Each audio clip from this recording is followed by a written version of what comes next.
Hey, welcome everybody to episode number 9 of the Nothing to Prove podcast. I am your host, Dom Vitalli, and once again I want to thank you guys for joining us here today and also joining us each and every Monday here on the podcast. In case this is your first time listening or you're not accustomed with the show, just so you know, we do drop new episodes every Monday. So the time, that varies, but we are here every single Monday for your entertainment pleasure. So please feel free to join us here every Monday. And just so you don't miss an episode, go ahead. You can subscribe to us on iTunes and Stitcher. That way, you know you're not missing an episode, and you'll know when a new episode drops. And again, if you are a new listener to the show, please feel free to go back and listen to the back catalog. As of today, this is episode number 9. So there's only about 8 episodes that we have in the back catalog, but they're all enjoyable. For the most part, I mean, they're not too time sensitive, especially since it's only been for the past 2 months or so. So feel free to go back, check out the shows that you may have missed. Or if you're a regular listener and you like the show and you love the show or you support the show, whatever it may be, please feel free to just go back and check out some of your favorite episodes and let us know what you think about the show in general. Again, if you guys want to know, if you want to get in hold of me at the podcast, please feel free to email me anytime with any subject matter. That email address is mail@nothingtoprovepodcast.com. Always look forward to hearing from you guys that listen to the show, hearing your feedback, hearing your input on some of the topics that we discuss. I understand that, some of the topics can be a little polarizing or, somewhat interesting, or well, I hope they're somewhat interesting. To me, they're interesting anyways. But I realize at times I do talk about some things that, you may not agree with me on, or maybe you do agree with me on, and you have some facts to back up what I said that maybe I missed. So whatever it may be, please feel free to email the show at any time. And I do try my best, and I've been doing pretty well, I think, about getting back with every single person that does reach out to me to for whatever reason it may be. Like I said, questions, comments, or anything like that. So please keep those coming. We love getting those here and making sure that we're entertaining you and you guys are actually listening to the show. So that's a good thing. But coming off this weekend, I just got back not too long ago from Albuquerque, New Mexico. Yes, I survived Elk Alley once again.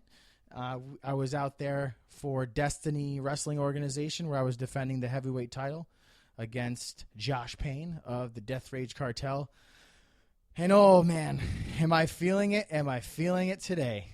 Oh man, I've wrestled Josh many times before, and every single time it seems that we wrestle, our matches, I want to say, get more and more physical to some degree every time. And yesterday was no different.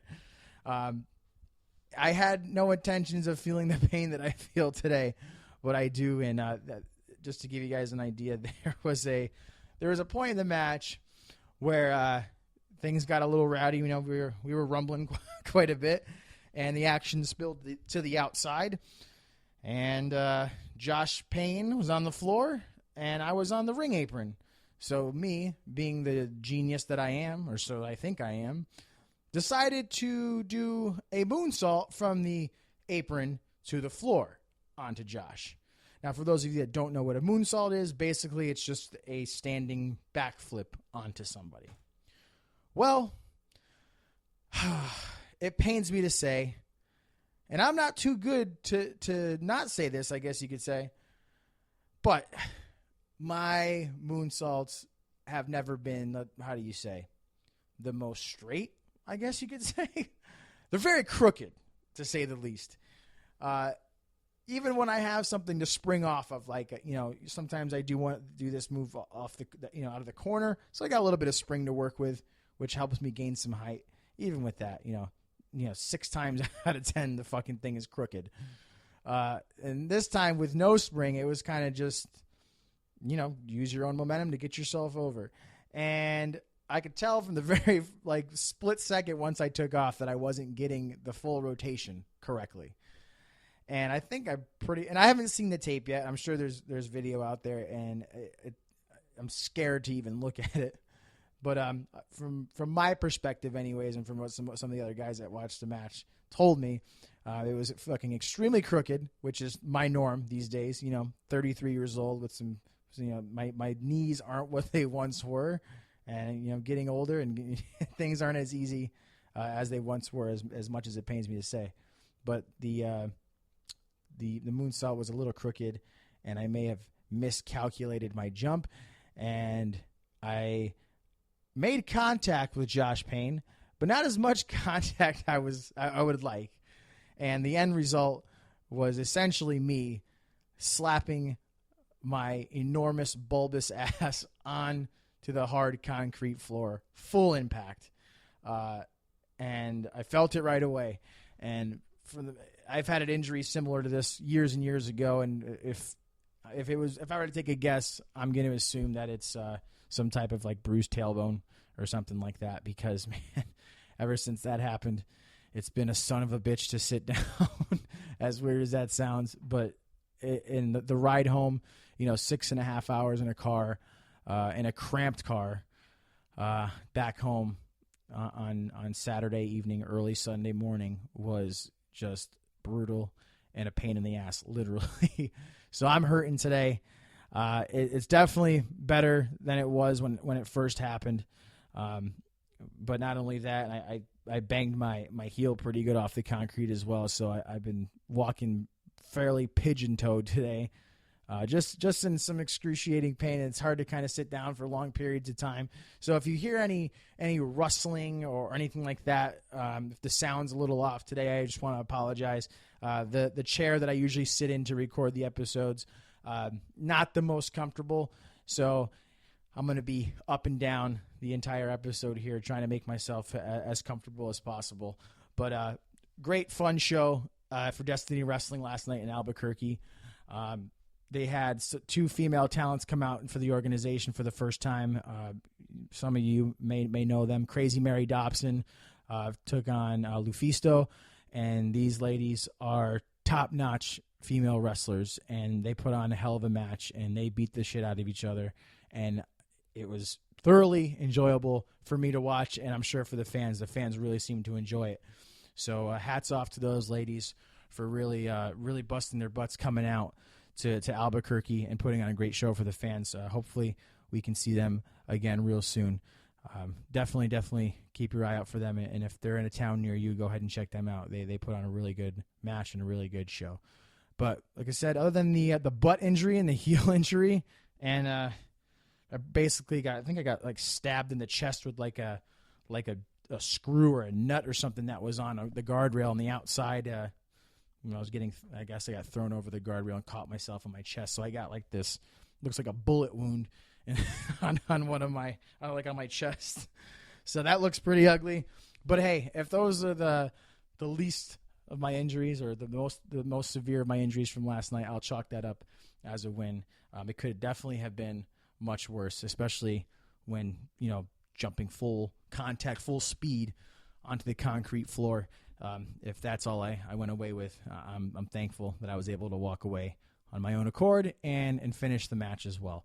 But fun show overall. Again, Destiny Wrestling doing some really good things out there in Albuquerque, New Mexico. So if you are in the area, make sure you guys are checking that out each and every month. And come say hi to me. I am, like I said, I'm representing the company right now as the heavyweight champion, and I'm very humbled by that, and just want to do good by the company, and just want to let you guys know, again, they're doing some really good things. And if you're a fan of professional wrestling and you're in that area, you're really missing out if you're not attending those shows.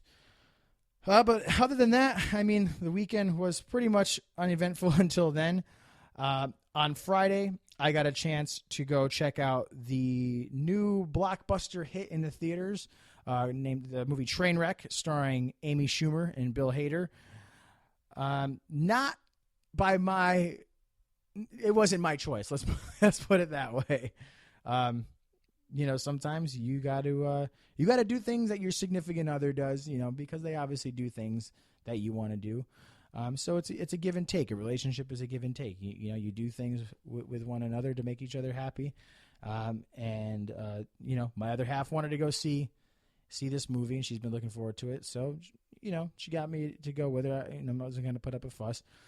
I didn't go into this movie really expecting too much.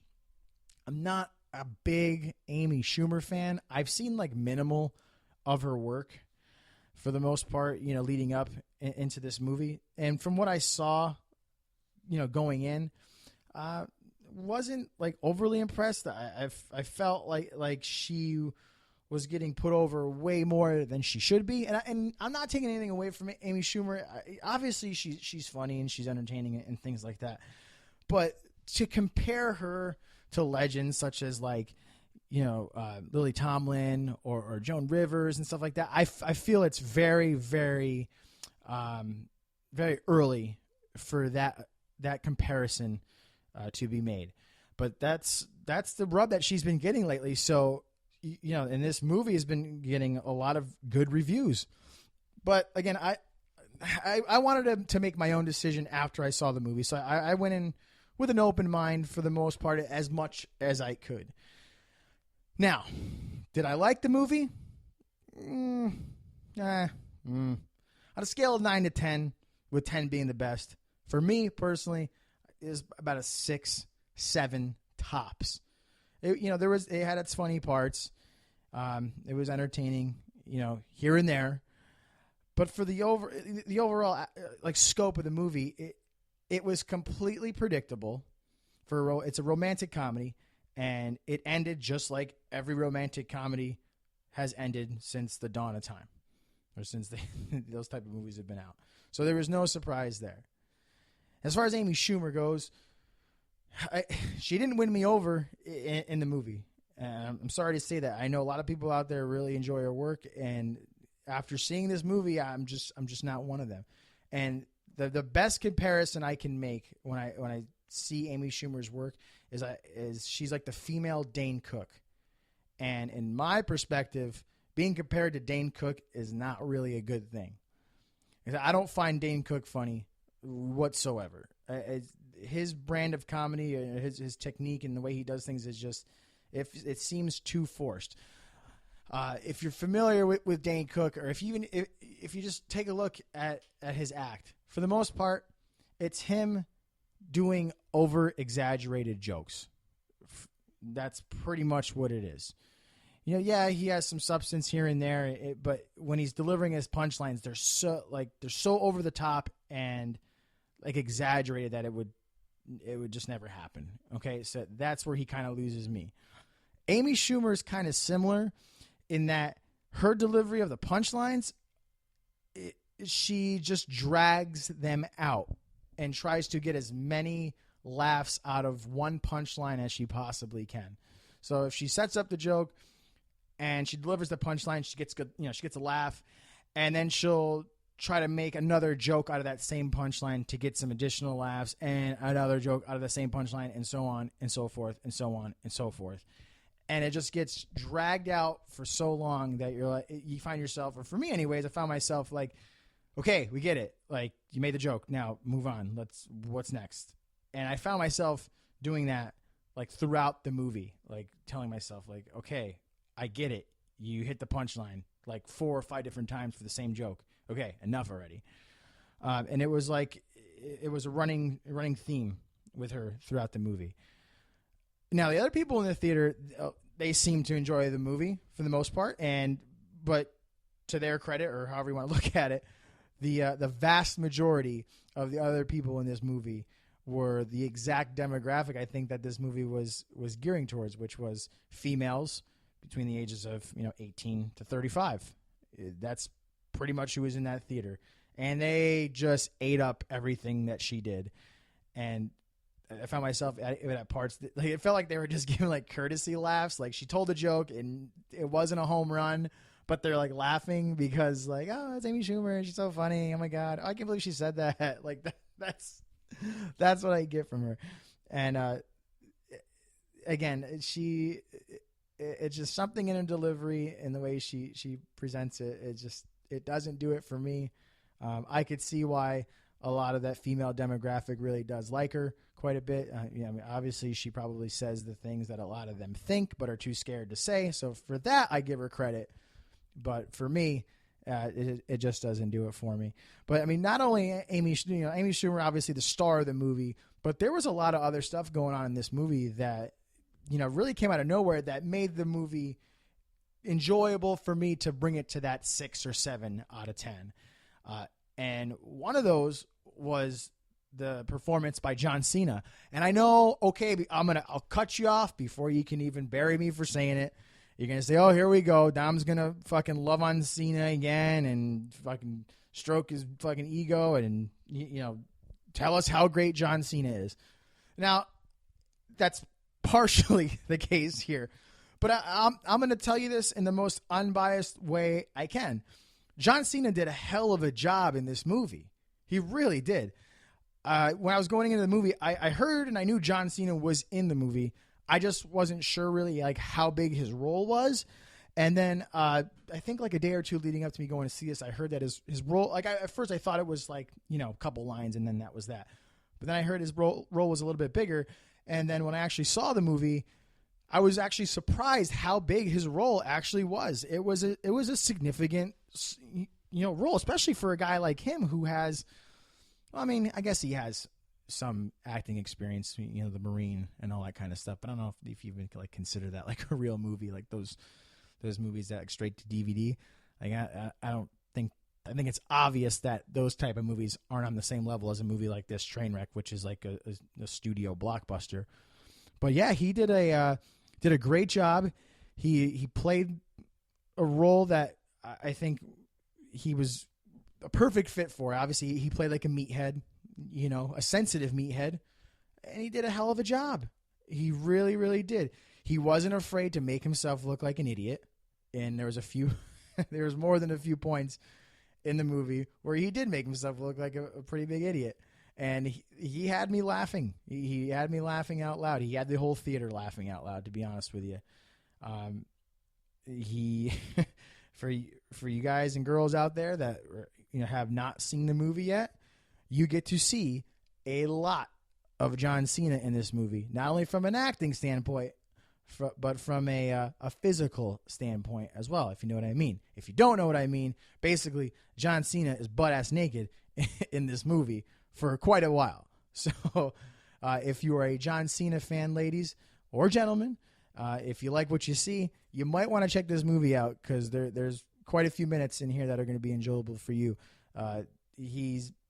There's a scene where he's naked, completely naked. You see everything from the back, and then there's part of the scene where he turns around and you don't see everything, but you see as much as you possibly can without seeing everything. So that was a part of John Cena that I had never seen before, never really desired to see before. But judging from the reaction from the ladies in the theater, even the one next to me, it was something they were very, very happy to see. But overall, John Cena did a phenomenal job in that movie. Again, especially for his experience level and just not being a Hollywood actor, so to speak. He came in and he knocked it out of the park. He did exactly what he needed to do for that role. So again, good on John Cena there. Now you might say I'm saying John Cena stole the show, or was the I guess the sleeper star of the movie, and that's not the case actually. The person to me that stole the show in this movie, believe it or not, was LeBron James. Yeah, LeBron James had a significant part in the movie as well, probably as much or equal to Cena's part, where he played the best friend of Amy Schumer's love interest, Bill Hader.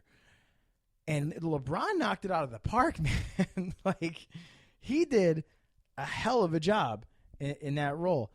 He played a more serious character, but with a funny side, a subtle humor. Totally killed it. Did a phenomenal job.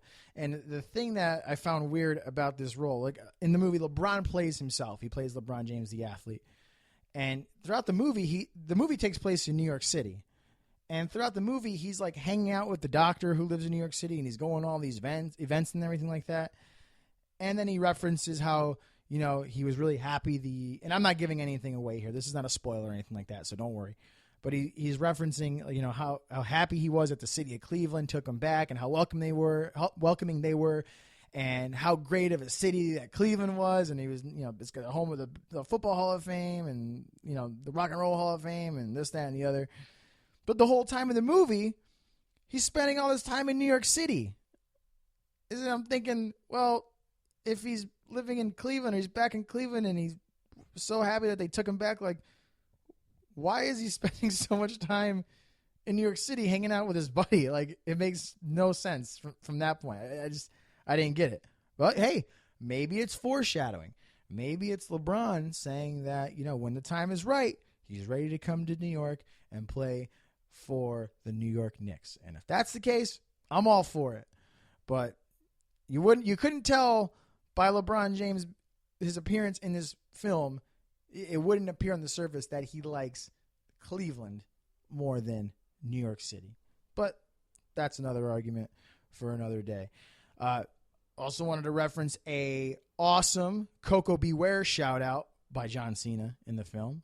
You know, you got to give Cena credit there, right? He's for him to name drop Coco Beware.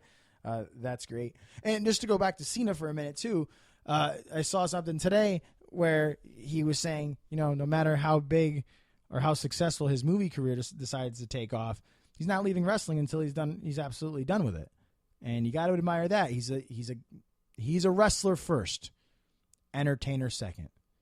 The Rock, he's an entertainer. He's a wrestler second. I guess wrestling would be second. I don't even, that might not even be the case anymore. But John Cena is a wrestler's wrestler, man. You can't deny that. But again, shout out to him for shouting out Coco Beware. That was pretty awesome.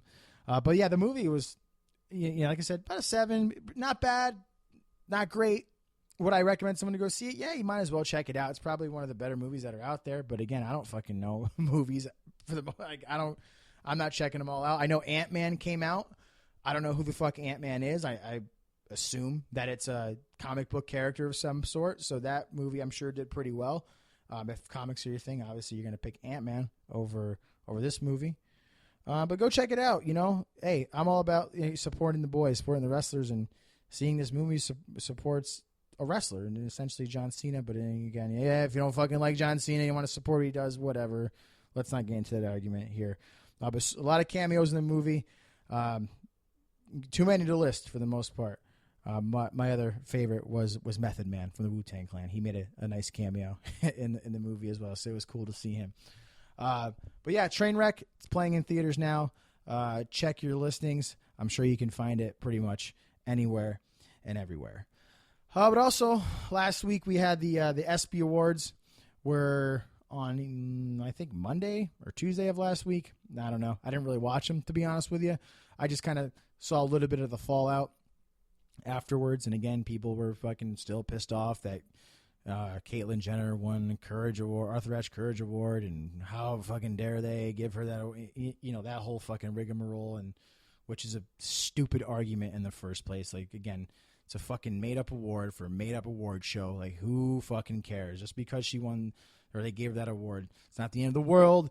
We're not saying fucking, you know, the military are a bunch of fucking pussies or anything like that. Nobody's saying that, you know. And someone made a really good point to me a couple weeks back when we first talked about this, and you know how everyone was kind of butthurt that the wounded warriors weren't, some of them weren't individually seeked out for this award. And someone sent in, I apologize that I can't remember off the top of my head who sent this in, but he was right. And he said, you know, the majority of people that get into the military to defend this country don't do so for notoriety. And if that's the case, they're not fucking upset that they didn't get that award. You know, they went into the armed forces knowing what they were getting themselves into, and were doing it for the good of the country, not in hopes of fucking being recognized for their work through an award. That's essentially meaningless. Let's be real. On paper, it's meaningless. You know, and again, no one's taking anything away from anyone that you know, was injured in battle or anything like that. We all know they're heroes to their own extent, their own degree. But everyone's just looking for a fire to start. That's all that is. And speaking of fires to start, Ronda Rousey was trying to start a fire of her own. And she's basically just trolling the shit out of Floyd Mayweather right now. And it's pretty funny, to be honest with you. But basically she won the ESPY Award for the, and I'm saying this in jest because I don't really know the exact name of the award, but I guess it's like the best fighter of the year. She won the award, which was previously held by Floyd Mayweather. And so after the award show, or whenever it was, she was being interviewed on the red carpet or afterwards, whatever. And they asked her, hey, how you feel about winning the award and all that? And she says, it's and I'm paraphrasing this, but she's like, it's awesome. Let's see Floyd Mayweather act like he doesn't know who I am now. What's up, Floyd? So I guess Ronda Rousey's been like calling out Floyd Mayweather, like that she wants to like fight him or have a fight with him, mainly based on the fact that Floyd Mayweather is an abuser. Plain and simple, Floyd Mayweather is an abuser. And Floyd has had an array of domestic violence charges pressed against him, and I believe he's been found guilty of one, if not more. But Ronda Rousey wants to get her hands on Floyd Mayweather. And from an initial reaction, I get that people are like, yeah, fuck yeah, man. Fuck him. Ronda Rousey, whoop his ass. Show him what it's all about. Let's see him pick on you, I get that. Okay, I get that. But in this scenario, you guys got to understand that will never, ever, ever, ever, never, ever happen. Ever. Especially in this day and age. Floyd Mayweather and Ronda Rousey will fucking never get their hands on one another. It's a phenomenal dream match for a lot of you guys out there, a lot of you girls out there. But it's something that will never happen. The reason being is that there's no winner if that was to ever come about. And when I say winner, I mean between the two of them, between Ronda Rousey and Floyd Mayweather. There's no winner, no matter the outcome of that fight. Okay? And I can't even, to me, it's unbelievable that anyone would actually think there's a fucking inkling of a chance that this would ever happen. What world do you live in where you think that somebody or somewhere is going to, number one, sanction a fight between a male and a female, and number two, that like the public is going to think that it's okay for this to fucking happen in the first place? Let's be realistic here. This fight will not happen. Okay, we got that. Now, why is there no winner in this situation? Well, let's take a look at it. Ronda Rousey, let's say she beats up Floyd Mayweather. Okay? Can you honestly say that there's anyone else that she could fight after that? I mean, from a female standpoint, because obviously the UFC is going to stick with females against females and males against males. There's not going to be any of this fucking intergender fighting and wrestling and shit like you see in independent wrestling. That is not going to happen in UFC either. So forget about that. So if Ronda Rousey was to somehow beat up Floyd Mayweather, which I don't think would happen, to be honest with you. Actually, you know what? That could happen, I guess. But if she were to somehow beat Floyd Mayweather in a fight, she has to fight men from that point on. Because Ronda Rousey may be able to beat up Floyd Mayweather, but I don't think any of those other girls can beat him up.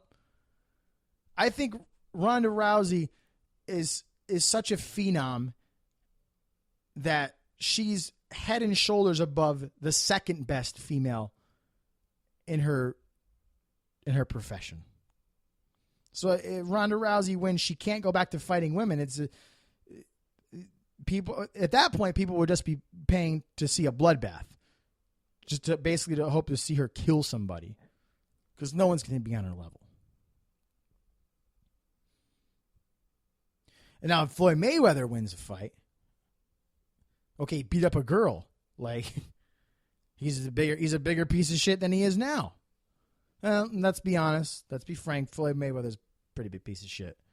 But hey, if he's working that to be a piece of shit, he's doing a phenomenal job. I don't know if I would go as far as to beat up my girlfriend or my wife. That's kind of fucking taking it overboard, Floyd. So you might want to check that.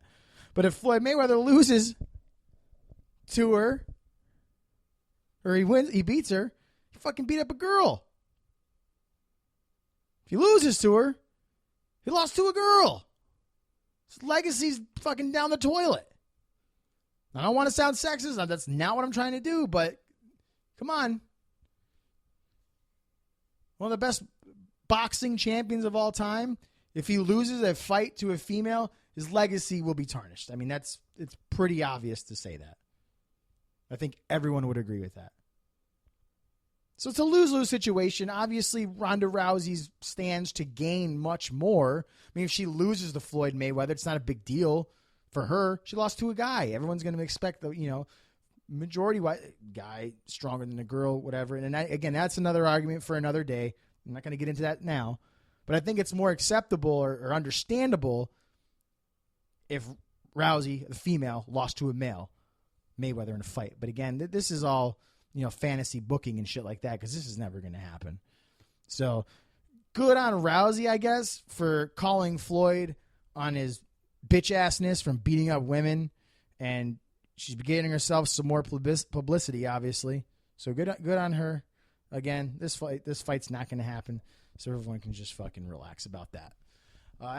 The ESPYs, the day before the ESPYs, they actually had the Major League Baseball All-Star Game. And while this was during the whole festivities, they had the home run derby the day before. But they also released the franchise for every team in the league. And if you don't know what that is, basically they had a big vote, fan vote as well. I don't think it was just fans. I think it was an all-encompassing vote. But basically, everyone had a chance to vote for the four most impactful players for every team throughout history. So all 30 baseball teams, I think there's 30 now. I don't think there's 32. I think there's 30. But for all 30 teams, they named the four most important or influential players that have ever played for that team. And, some of the people that were named on the teams were obvious. Slam dunks should have definitely been on there. Others, you kind of look at it and you're like, what the fuck? There was a couple instances where I looked and I'm like, who the fuck is that? I've never heard of that guy. And I'm like a huge baseball fan. Obviously, I don't know as much about who's in the game these days. I've only really started to get back into watching baseball or paying attention to what's going on in baseball, maybe like the past year or so. But up until a few years before that, I could rip off stats to you and the history of the game and all that kind of stuff. So I'm pretty well versed for the most part in Major League Baseball.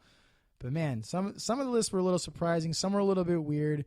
Some were, slam dunks. But the thing that kind of caught my eye, a couple things caught my eye, to be honest with you.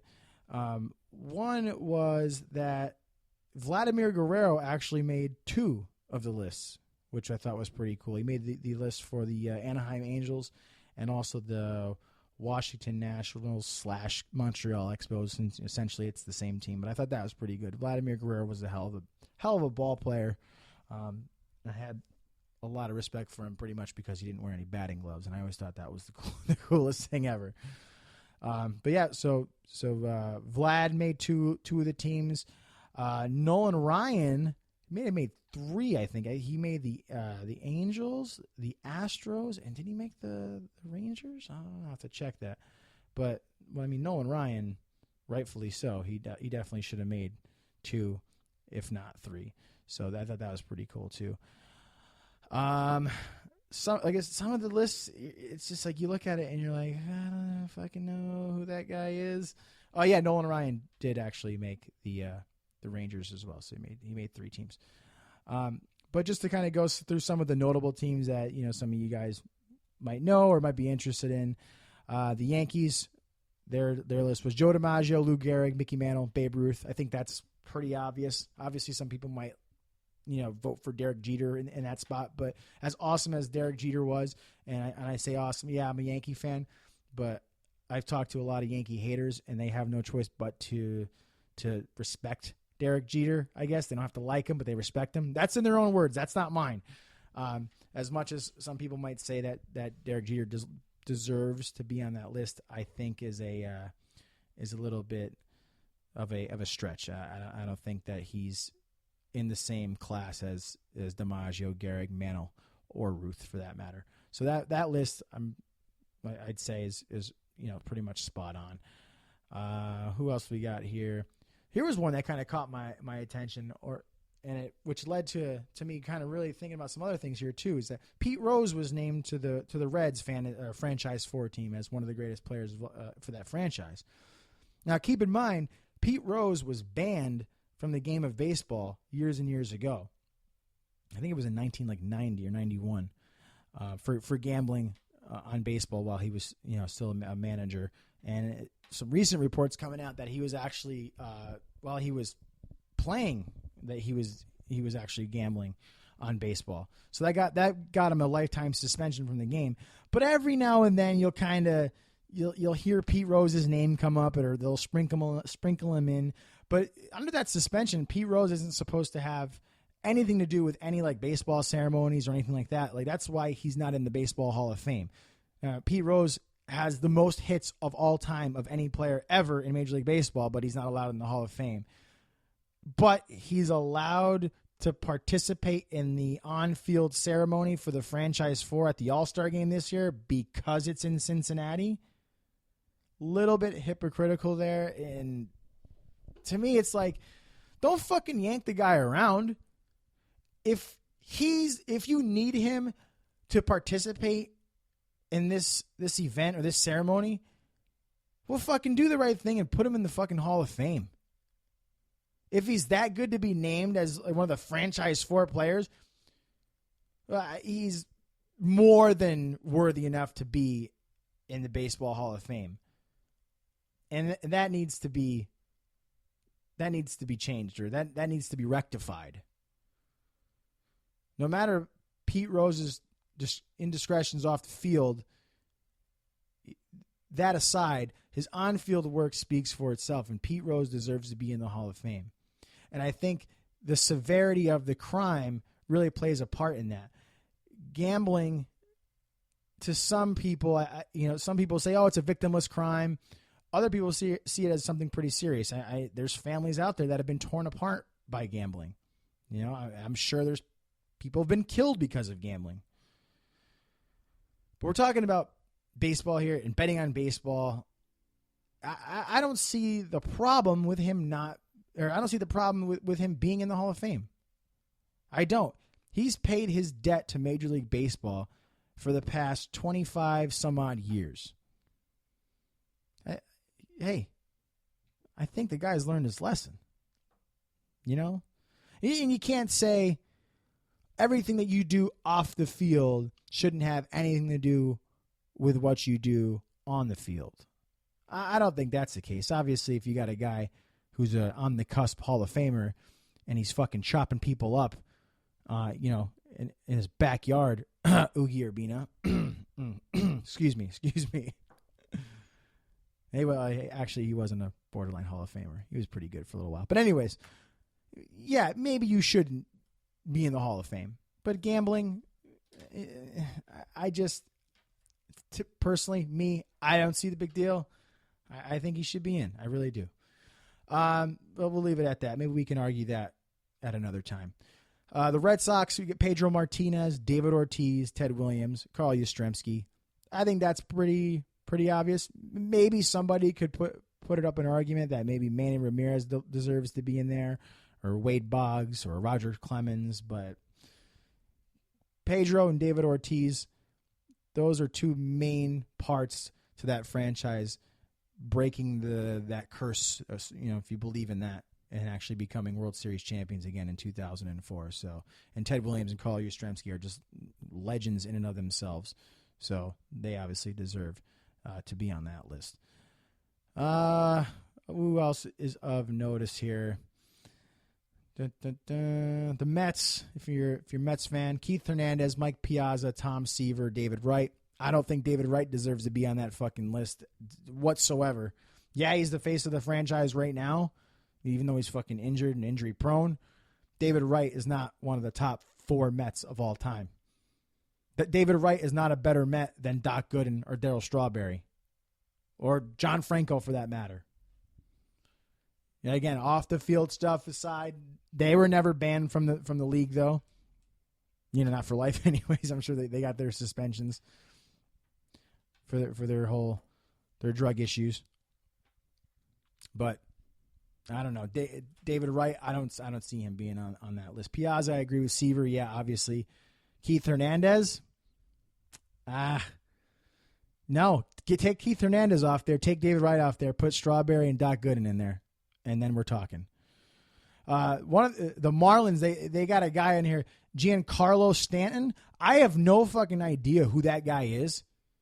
I don't even know what era that guy would be from. But the other three are Jeff Conine, Mike Lowell, and Gary Sheffield. I can name.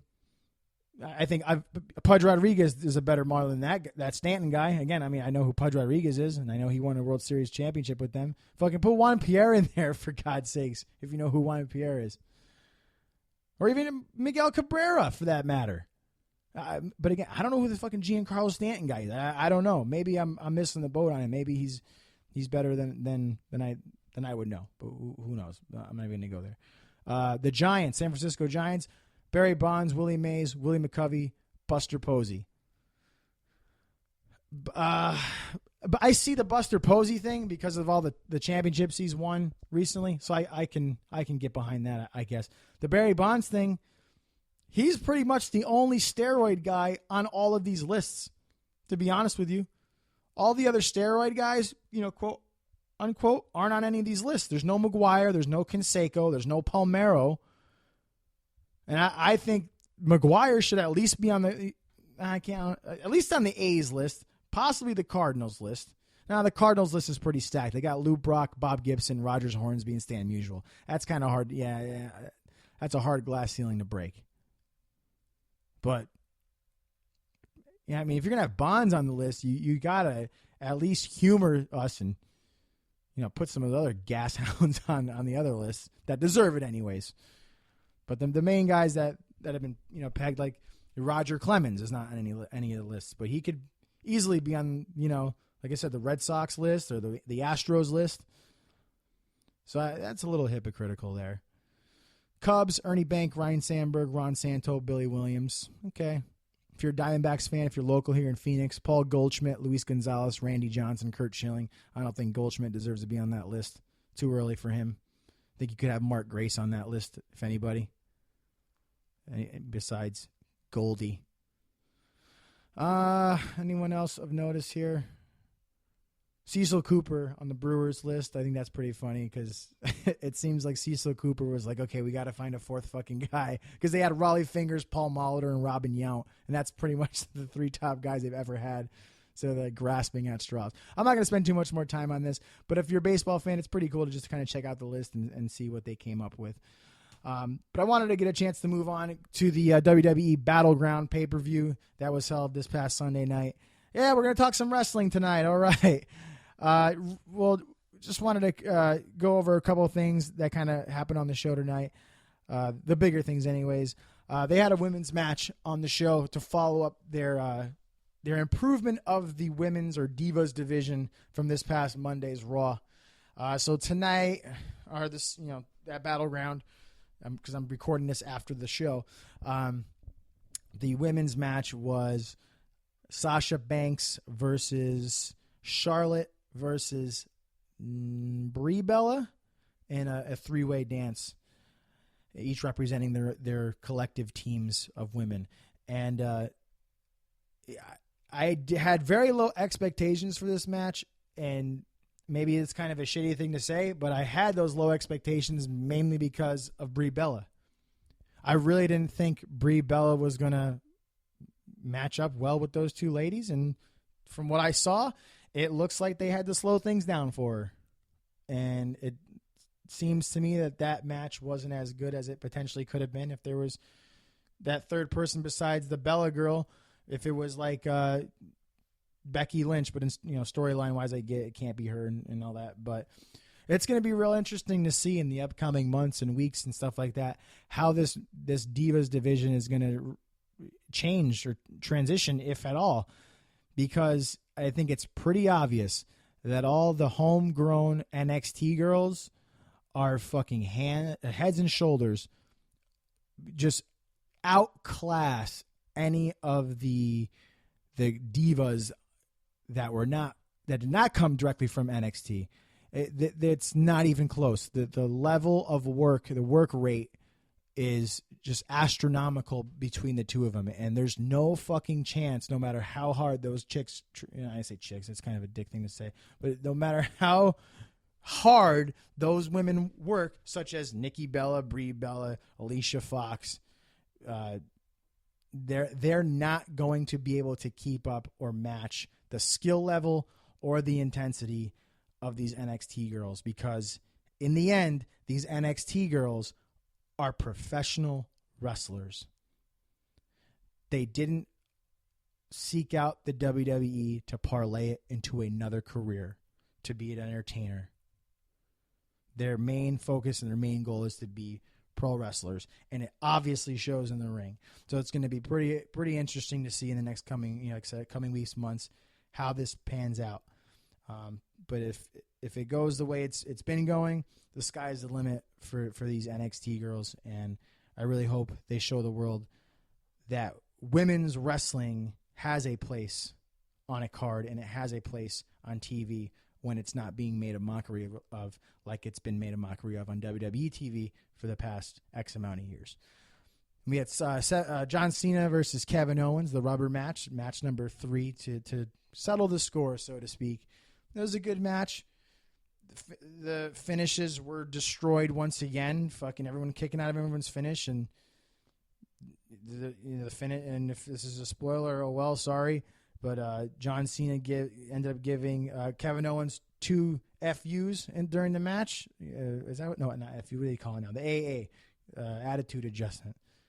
He kicked out of both of them, and a little while later, he gives him one off the a standing one off the second rope, which should be it. And he kicks out of that one too. And it's like, and then he goes into immediately, pretty much right from there, he ties up Owens in a STF and taps him out.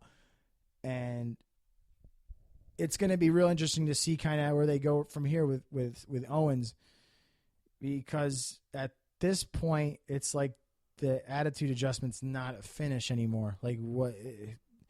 Dude's kicking out of 2 of them, flat foot in the ring, and then he's kicking out of like the super duper one. Like, is Kevin Owens a fucking robot, or like what's the deal? Like, it doesn't make any sense to me. I hope that there's some kind of psychology behind this. I'm not holding my breath. I don't get the whole kicking out of the finish thing. And as much as I love Cena's work and him and all that kind of stuff, it just didn't seem like there was any fucking point to doing that during that match. I think he could have got the same reaction at the end of the match, or even better, without fucking burying your finish. And there's a funny part during the match. John Cena actually hits, he jumps off the top rope and hits a leg drop onto a kneeling over Kevin Owens. Goes for the cover. Owens kicks out. And JBL's on commentary like, whoa, man, he kicked out of that. When's the last time you've seen anybody kick out of that? And I'm like, I don't think, no, scratch that. John Cena has never fucking pinned anyone with that move ever. So, yeah, you're right. No one's ever kicked out of it because fucking no one's ever, well, let's scratch that. He said, when's the last time you've seen anyone kick out of it?